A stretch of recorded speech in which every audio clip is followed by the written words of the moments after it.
All right, and we're back here on our continuing our fourth annual Couch Coach Live Super Week, and we got our guy Jake from the Snake Sports Talk Show. What's going on, Jake? Going good, man. Appreciate you coming on by. And I'm really excited for what this Super Bowl week is going to be. I know it's the same narrative from 2019, but you know what? First time in Vegas in my hometown, man. Unfortunately, I wish I could be there. I'm living up in Denver now, but you know what? This is going to be quite the scene for the ages this year. Yes, indeed. And you were part of our AFC West preview back in August. So it's funny now, it's funny to think in August and now we're here in February talking Super Bowl, the night before the Super Bowl. So it's definitely a very interesting how everything plays on to show you how time is going. Time has flown by. And also, and Jake, we know essentially obviously we had you on the AFC West preview because at that time you represented your beloved Los Angeles Chargers. And obviously we know since the last time me and you have been on the show, there's been a coaching change.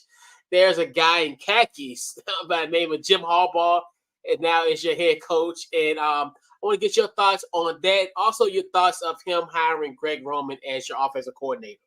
So I will say this as a longtime Charger fan since I was 7 years old, is finally Dean Spanos was able to change the narrative that we honestly have been waiting for a very, very, very long time.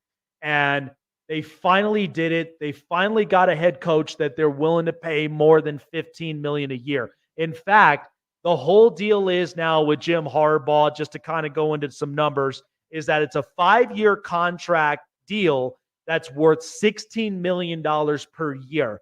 And for Jim Harbaugh, this is more than what Michigan was bargaining for, because Michigan was looking at the price range of 12.5 to try to retain him back. But the problem of it is the likelihood that he was going to end up getting suspended for the entirety of the year was very likely from the bodies of the NCAA and for Big Ten.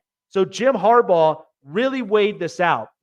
And by that point, he said, you know what? Screw this. I'm not going to basically get suspended in college football. And if my conference are not going to support me at the very least after bringing a national title to Michigan, I'm going to go to the pros. And sure enough, he picks his destination. He's reunited back with the place that he was a starting quarterback for in the LA Chargers. And Charger fans have been going absolutely ballistic for weeks now because of the fact that finally Dean Spanos has listened to the Chargers fan base after all these years, that we get a competent head coach since Marty Schottenheimer and somebody that is very well known as far as in today's NFL, and at the same time, a guy that's willing to innovate with a lot of where the NFL is pivoting towards. So to have a guy like that, to have close ties in Michigan, I think is superb.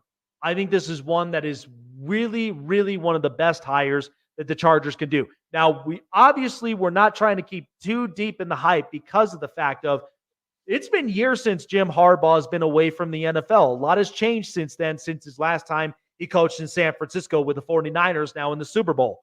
So I think this was great for the Chargers.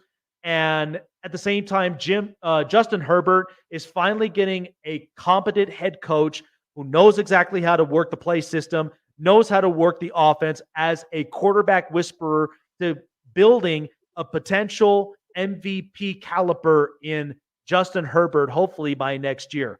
I think this is great. And you could feel the presence of Jim Harbaugh since day one, since he's arrived in the building. Because not only did it stop from there, him being hired, but there was no general manager at the time when that happened.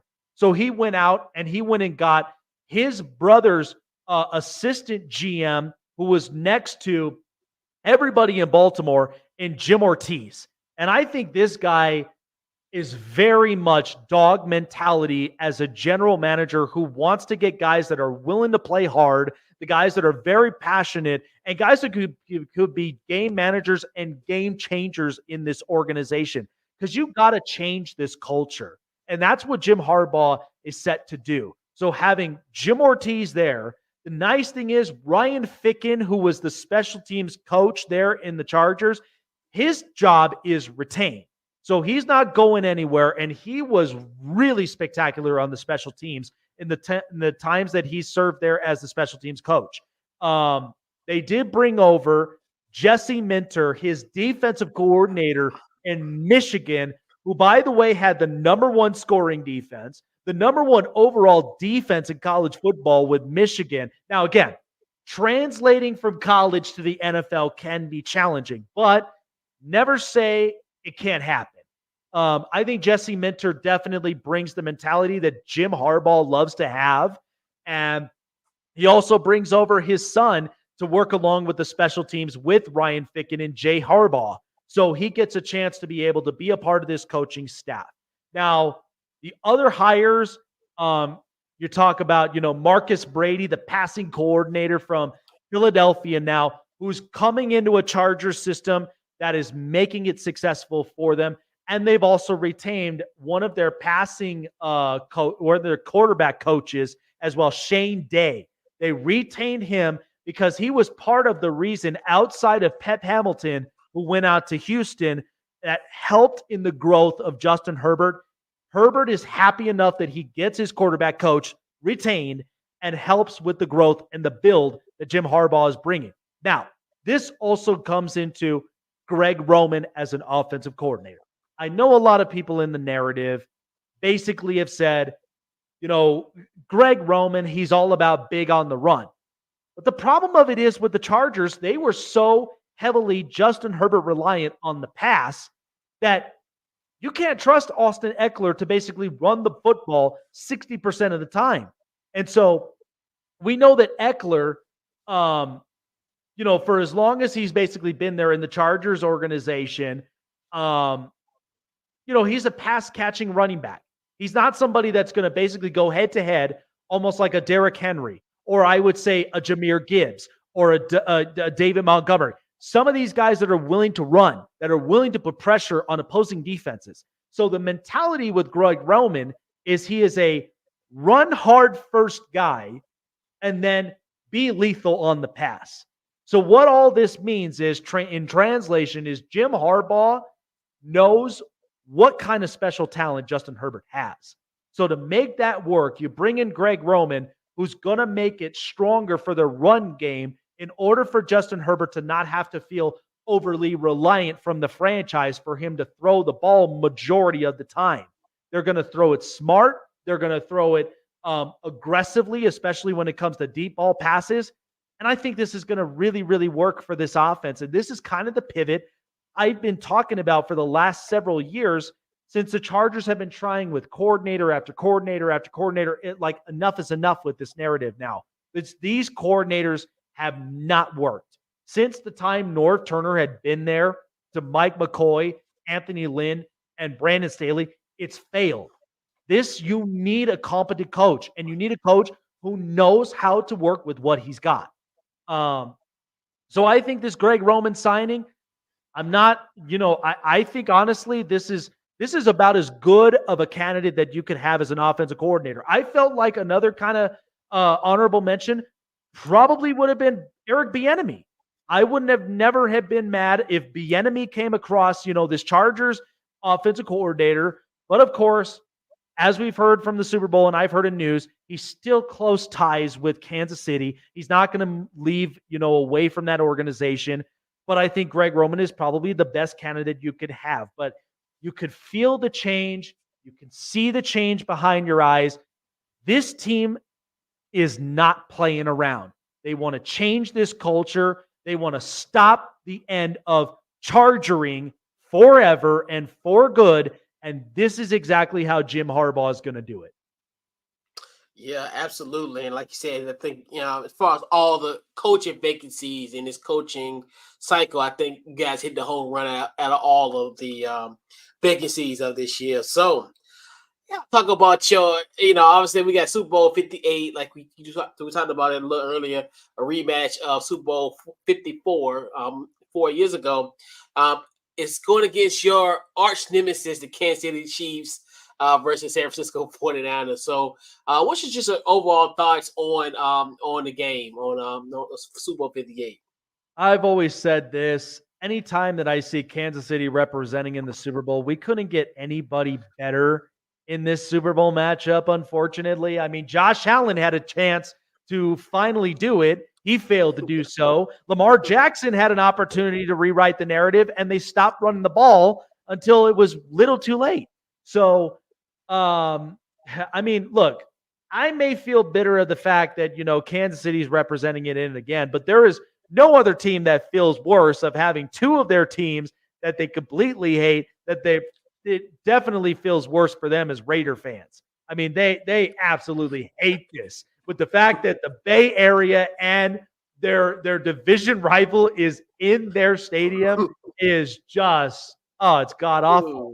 But I think honestly, I mean, this matchup is basically justifying that the Chiefs just don't die.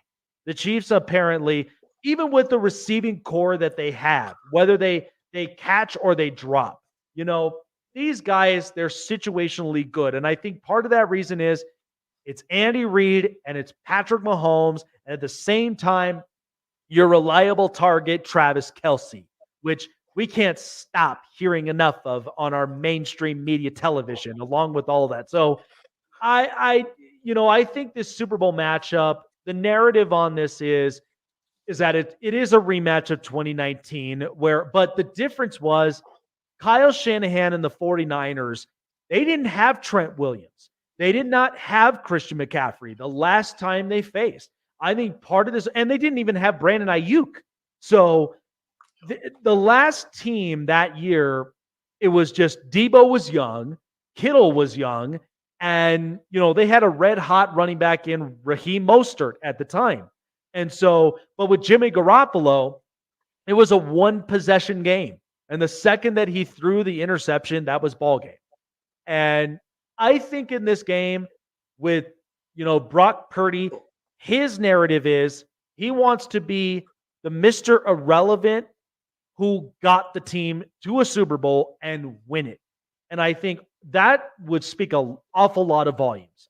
Now, he may not be hyper athletic, and he may not be to the quarterback caliber of Mahomes, but he's good enough to where he could follow the script.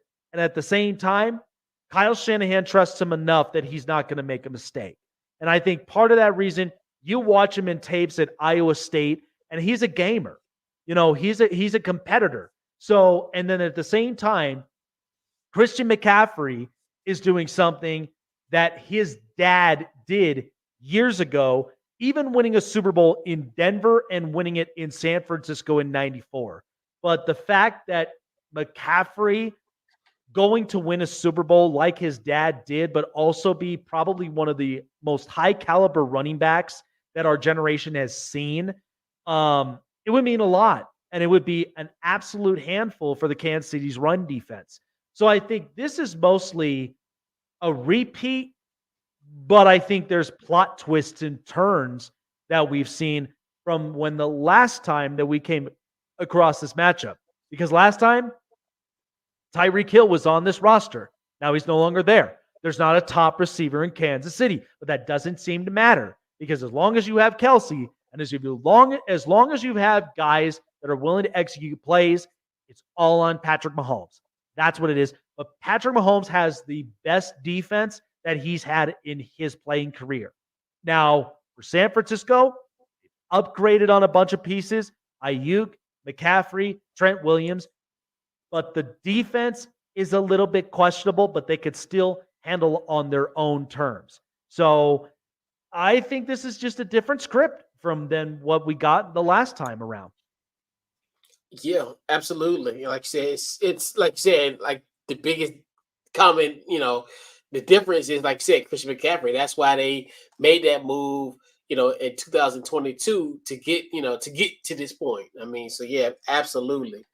So Jake, I'm gonna put you on the spot. We got some, we gotta get some money. We got, so we gotta definitely. So I definitely want to. What are some bets that you're liking in Super Bowl 58?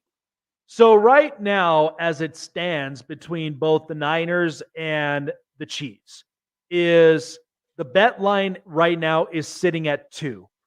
And at first it was 1.5, then it got to 2.5, and now it started to take a half a point off. I still think this is decent. I do think this is one that I think could be a very, very close game. But the favorite on this is the 49ers. So you got to admit, this is a ton of pressure that the 49ers are going to be dealing with as favorites because Kansas City has been riding this underdog train now all throughout the playoffs. And they have now proved themselves, hey, we don't even have to be favorites. We could be underdogs and still beat these teams.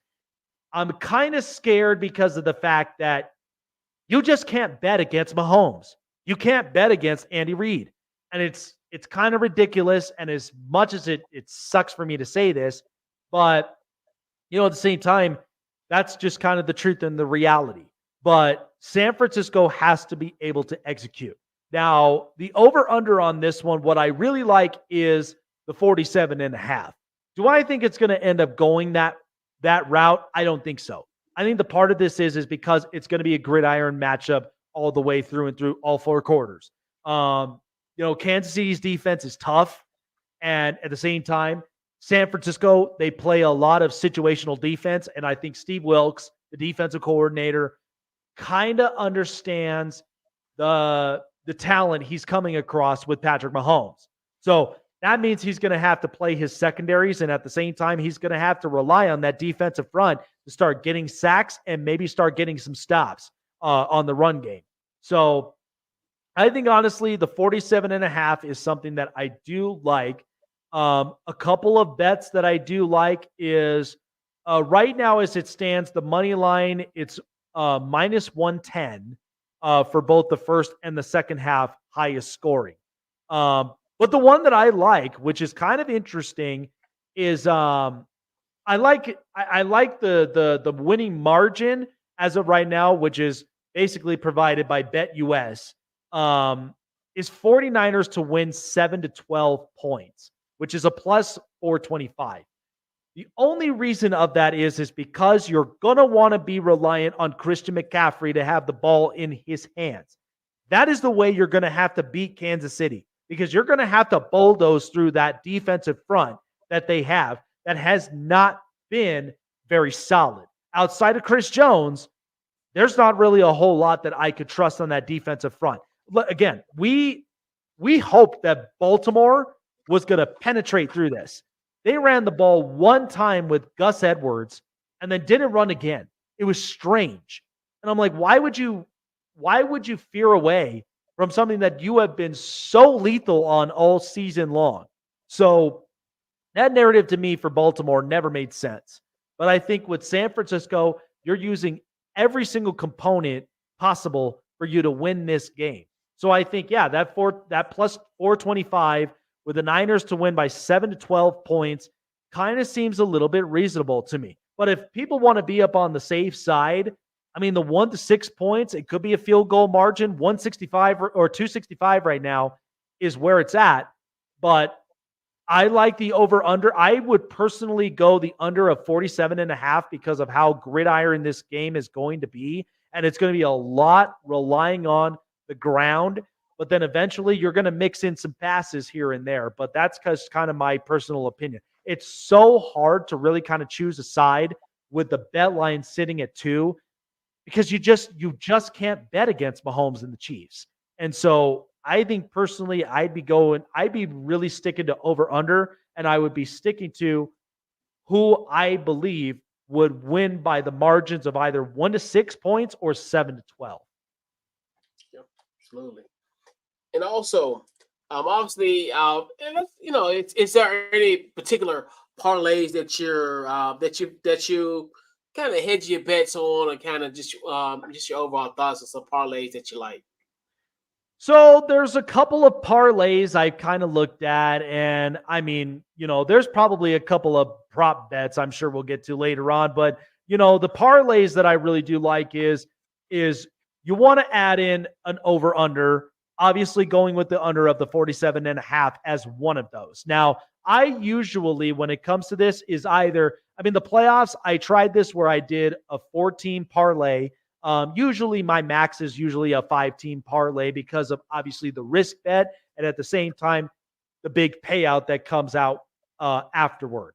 So I'd say the 47.5 under is my best bet to end up going with from here. Another one of the parlay bets that I would definitely do is I know a lot of people have talked about it, but it's usually like the coin toss. That's something you could probably add into as well with your parlay bet because right now, as it stands, it's 105 all across the board. And it doesn't even matter exactly who you really pick at, whether it's, San Francisco or Kansas City that ends up winning the coin toss. Something tells me I kind of feel like Kansas City would end up winning the coin toss from the start of it. So I would probably go the 105 in Kansas City's way to win it to start the game off. So that's 2. The 3, I think, would be really, I would personally be going with the 49ers winning by 1 to 6 points, which is a plus 265, because at the very least, you're getting at least that build up that's going to help to, at the very least, build for the bigger payout. So at least with that, the Niners not being a safe bet. This is more of something that is more of a strategic bet because of the fact of I see this game being a field goal.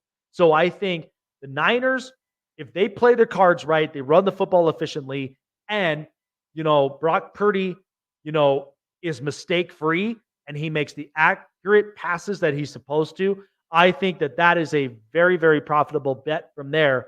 And the last thing of it too is, highest scoring quarter.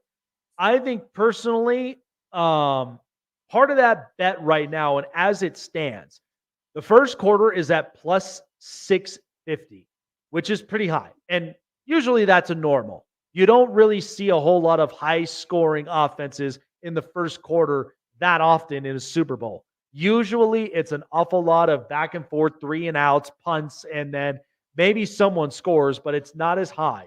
But I think the bet line, if you're going up into that position, I would say the best bet I would go for is the third quarter at least the 410. Because part of this reason is you're trying to get the gears running, whether you're San Francisco or you're Kansas City. And so at the 410, it's profitable enough to where they go and they basically rest up in the first half and get a chance to kind of accumulate and really kind of review and recap what we've got in the first half and see what we can come up with as a bigger plan in order for either team to attack in the second half. So I think the third quarter is definitely a quarter I would look for that you're probably going to end up seeing some back and forth scoring. But that honestly is like my 4 prop bet line there on the parlay would be under 47.5. I would go with the Kansas City Chiefs to win the coin toss to start with at 105. I would go with the Niners with plus 265 to winning by a margin of 1 to 6 points. And then I would probably say high scoring at 410, probably go with a third quarter from here on this game. Yeah, absolutely. So we got like we said, like you said earlier, we're doing like some prop bets, like some over and under. So this should be a little fun exercise and kind of get that going. So our first topic is Patrick Mahomes. So we got him pretty much at 262 passing yards. Jake, are you doing an over or under? I'm going a slight under. And the reason of this is I think he might get into like at least somewhere within the ranges of 230, 240. And the reason of that is because at some point, Steve Wilkes is going to end up having to make an adjustment. So I see Patrick Mahomes, he's going to throw the ball. But I think at the same time, they're probably going to want to really work and tire out this San Francisco defense with utilizing Pat Mahomes and at the same time, utilizing Isaiah Pacheco. So You're going to get a mixture of both run and pass, but I think he just gets slightly under, I think somewhere in the range of 230, 240. Yeah, and I agree. Because I think it's like you said, it's gonna be pretty much a defensive showdown. I definitely think, like you said, it's gonna really be contingent on the running backs to get there. So let's talk about Mr. Irrelevant. Let's get him queued up here, and we have him at 246. What's your over or under?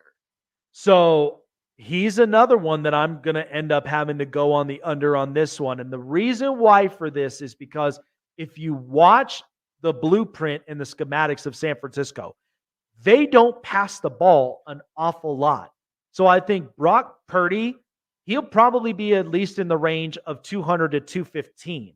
And the reason of it is because they want to run the ground and pound with Christian McCaffrey. So, but Brock Purdy will sneak in some passes, whether he finds a George Kittle or a Brandon Ayuk or a Deebo Samuel that's open downfield.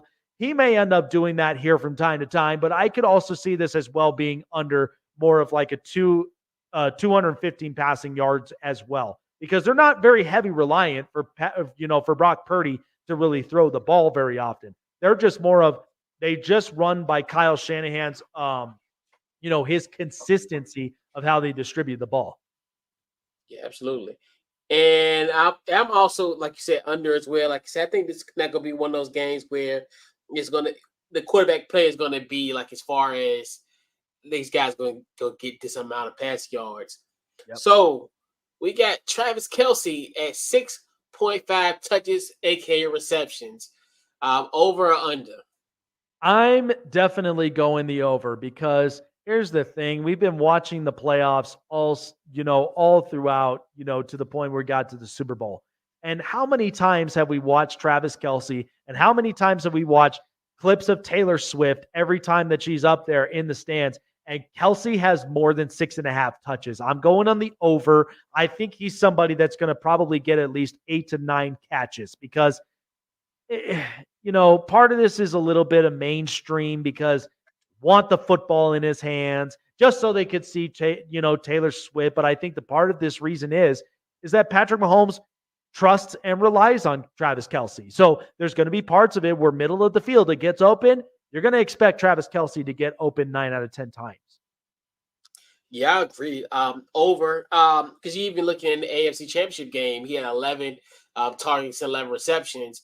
Yeah. Then, like you said, and when they said, and San Francisco is, and surprising in a weird way, they have a really bad third down defense. So, like I said, and there will be situations where I think Travis, with Kelce, it will be situations where the field is open for him and he'll make those plays. And we know, he went toe to toe with Cal Hamilton, one of the best safeties in the league, and I mean, it was unfair. That game against Baltimore was probably one of the best in his career. Seriously. Absolutely. Because at times he was blanketing, but he got through it. Mm-hmm. And yeah. So Christian McCaffrey, 91.5 rush yards. What you got, Jake?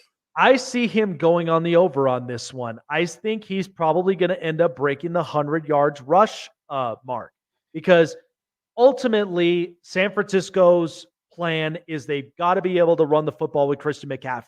Now, again, we may say, I mean, if this was something that was basically upon total yards, you probably would say he'd be around in the range of 130, 140 total yards, because you got to account for the passing yards and the rush yards all together.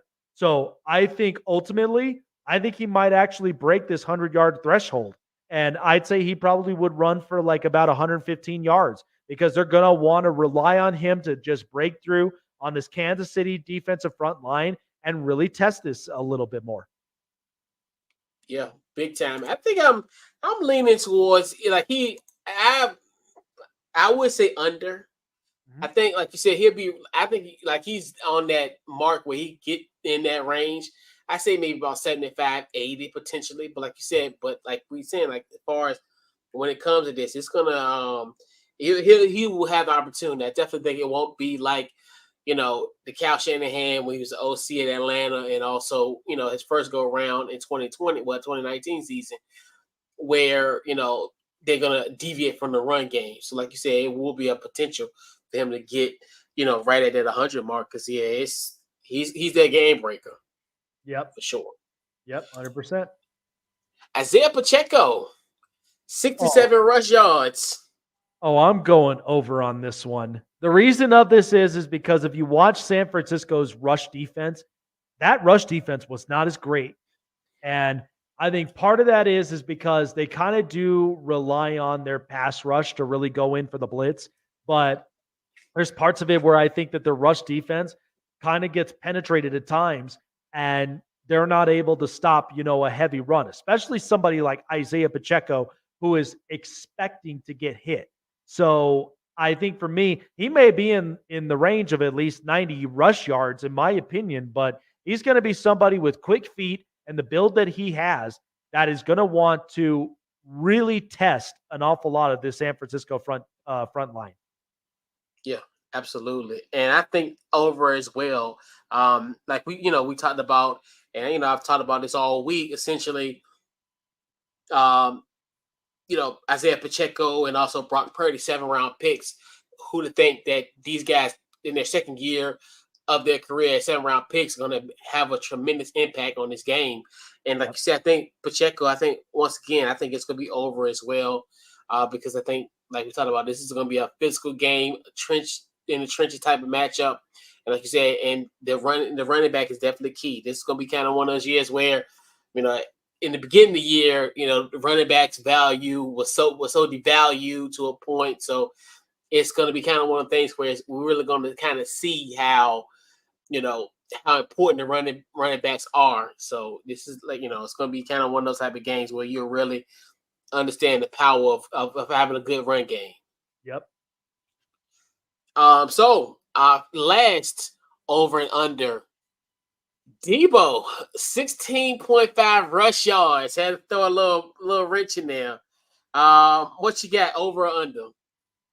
Man, this is a tough one because at the same time, you don't want to outsmart this Kansas City defense, especially when they're running those toss plays for Debo Samuel. I mean, it's kind of hard to say because I'm 50-50 because it could either be, and I just pay attention to that offensive line because if it gets to the point where Brock Purdy plays a lot of those, those dump plays where he tosses out the ball and Debo Samuel, he finds a lane and he runs through it and he bulldozes through it. That could be, I probably would go the over on this. I think he might have 25 rushing yards at least, because I just look at it from some of these, these bubble dump routes where he's able to get the ball as long as the offensive line is positioned in the right place.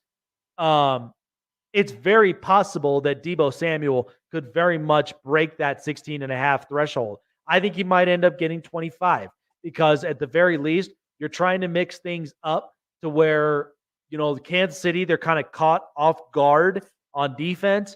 So I think it's quite possible Debo might actually go over on this one. Yeah, I'm leaning towards over as well because it's kind of one of those where when you look at it, because on the surface it's almost like it's a gimme where, like you said, I think he will have to be a part of that run game as well, like you said, because if this run game is successful, I know everybody has been talking about like as far as Christian McCaffrey, if he gets going, but Debo needs to get going as well because what that's going to do is help everybody out because he's that threat. He's can I create a position in the sense he's like the wheel run. He's a wheel back. Like we think about like a right, yeah, and it's just one of those where he's going to be one where I think is going to give how Spags is going to play that. That's where I think the most intricate, not intricate, but more so the most intriguing thing of what Spags going to do with Debo, because like that's the where you add that on top of Christian McCaffrey, where it's like you said, this is different. This ain't 2020. It's like you said, it's this defense. I mean, this offense is has been very prolific. So as far as their personnel is concerned, but yeah. So I definitely think it's gonna be over, but not by much. Like you said, I think maybe 30 yards. He might get 30 yards. I think, Yeah. in my personal opinion. So, Jake, I got to ask you the $1,000,000 question. Who is your Super Bowl 58 prediction, a scoring prediction, and also who is your MVP? Yeah, this is going to be tough for sure. At the same time, I think this is a great matchup between, both these teams. I mean, Kansas City, they want to, obviously build more of this dynasty. They want to break, New England's back-to-back Super Bowl record as well. And Patrick Mahomes, he's just a quarterback of himself, and so there's a lot of that narrative, and then a lot of people are probably already saying he could be one of the greatest quarterbacks we are seeing currently. And again, I think Kansas City, they've gotten to this point multiple times. They're just an unstoppable force. But however, San Francisco, Kyle Shanahan has something to prove. Shanahan wants to destroy the narrative that he's been hearing about for years and years and years in his coaching career with the whole Atlanta Falcons 28-3 lead that he had as an offensive coordinator there in Atlanta the last time he was in the Super Bowl. And at the same time, he wants to destroy that narrative to where he had a high lead against Kansas City before Patrick Mahomes ended up coming back into that Super Bowl. I think he wants to destroy that. And you want to know what's funny about this is I actually saw a post not too long ago that Kyle Shanahan has actually almost reincarnated the same coaching staff as his dad, Mike Shanahan, has. Because the reason of that is because Mike Shanahan had Brian Griese as his quarterback, who was backing up John Elway. He also had Ed McCaffrey as his wide receiver, and then also had another familiar name I can't even remember as well, who was also a part of that staff. Kyle Shanahan now has Brian Griese in his staff, and then has Christian McCaffrey, Ed's son, in his roster. And then, at the same time, he's got familiarity. So who knows? There's so many lines to this Super Bowl that it's unpredictable. But I think San Francisco, they want to prove to themselves because this is already the third trip since the time when Jim Harbaugh got there in 2012. So this is the third trip already for the Niners, and they've got to make it happen. Now, this is the second one with Kyle Shanahan, and I think, what's the Kyle Shanahan we're going to get? Are we going to get the one that's going to repeat itself like we've always seen it, or has he learned a ton from the last two Super Bowls he's been to? I think there's a possibility that he has. And I think this game is going to be much more meaningful for San Francisco. So if I had to go with a prediction on this, because the bet line is at least +2, I'm going with my gut, and I'm going with San Francisco again this year. I went with San Francisco last time in 2019, hoping they were going to do it. But I think you watch this team, and the thing that people are not talking about is that, yes, Purdy has not looked solid in the last two starts in the playoffs. But something that Kansas City has not quite experienced this year in the playoffs is adversity. Brock Purdy has faced an awful lot of adversity. And I think part of that is because you may not start solid, but as long as you can rejuvenate yourself, not panic, and go into the second half like you're controlling this thing, you got a shot to win. And I think San Francisco, that was part of the whole reason that Kyle Shanahan has been working as hard as he has, because he knows there was something missing we do not have. And I think he finally has a superstar lineup. That's why they're the favorite. But I think I'm going to go with San Francisco to win this game. And because that over-under is 47.5, I know it's going to definitely be slightly under, but I'm going to go with possibly a 23-21. San Francisco wins this one. and they earn their 6th Super Bowl title in franchise history to be right there with Pittsburgh and New England as the 3rd most in Super Bowl victories. And I think, honestly, if I had to go with an MVP in this game, who could you really count out than Christian McCaffrey? I think, honestly, he'll be. I mean, the MVP favorites on Christian McCaffrey is all on his side, because we know that if he's learned anything, I'm sure he's watched I'm sure he has watched reruns of his dad in the 94 Super Bowl against the Chargers, where that was the one time he ended up winning that Super Bowl with Steve Young. He's probably watched a lot of reruns, watched a lot of reruns in Denver, and he's probably looking at this as motivation. This is a time of the year for Christian McCaffrey to be in this position. And I think he is honestly going to enjoy it. And I think he's going to go off on it, and he's going to prove to everybody that this is why I'm a high caliber running back. There's not going to be anybody that's going to be another version of me, but this is the reason why. And think about this. Coming out of a college in Stanford as one of the top best running back prospects, he took the league by storm the second he came into the NFL with Carolina. And I think he is going to solidify and proving everybody why he is still one of the best at his position, and why he is so versatile at his position to be not only just a running back, but be a pass catching weapon as well for Brock Purdy and for the Niners to really roll through in this Super Bowl.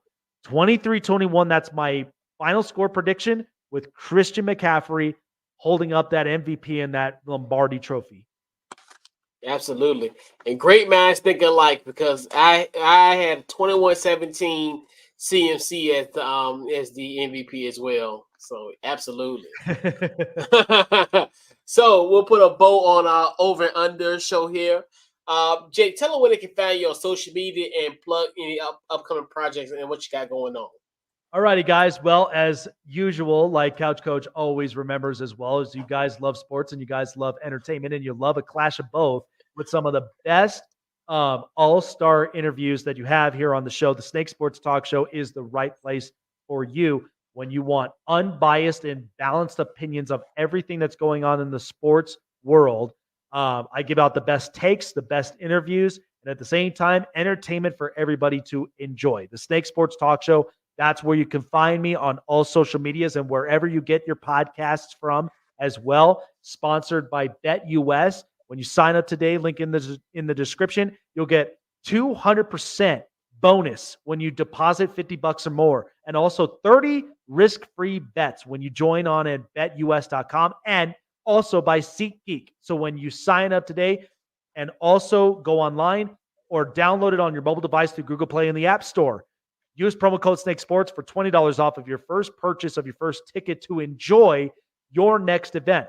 Whether you are going to the Super Bowl or you're going to your next sporting event, whether you're going to your favorite artist, getting closer and going to the favorite concert venue you love, or maybe comedy shows. I love them. I've also loved art shows. Whatever your next event is, SeatGeek has you covered to make sure you don't lose your seat at the best affordable price that you can enjoy at the best seat in the house. So that's SeatGeek.com, promo code Snake Sports for $20 off.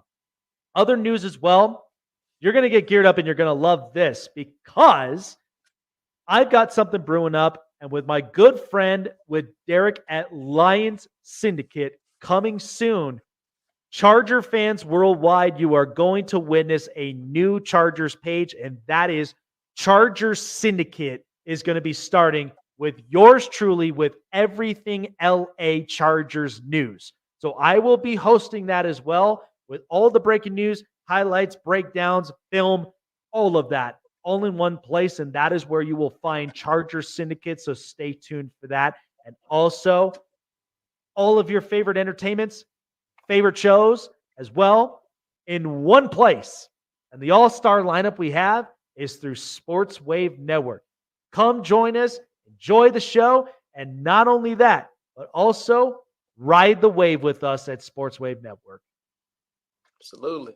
All right, and this wraps up our over and under show. Definitely once again, Jake, appreciate you for coming through, and we'll catch you guys. The next episode will be on Monday, as we'll recap Super Bowl 58, and definitely once again appreciate Jake for coming on, and we'll catch you guys all on our live show on Monday after the Super Bowl at 8 p.m. Eastern Standard Time, and we're out.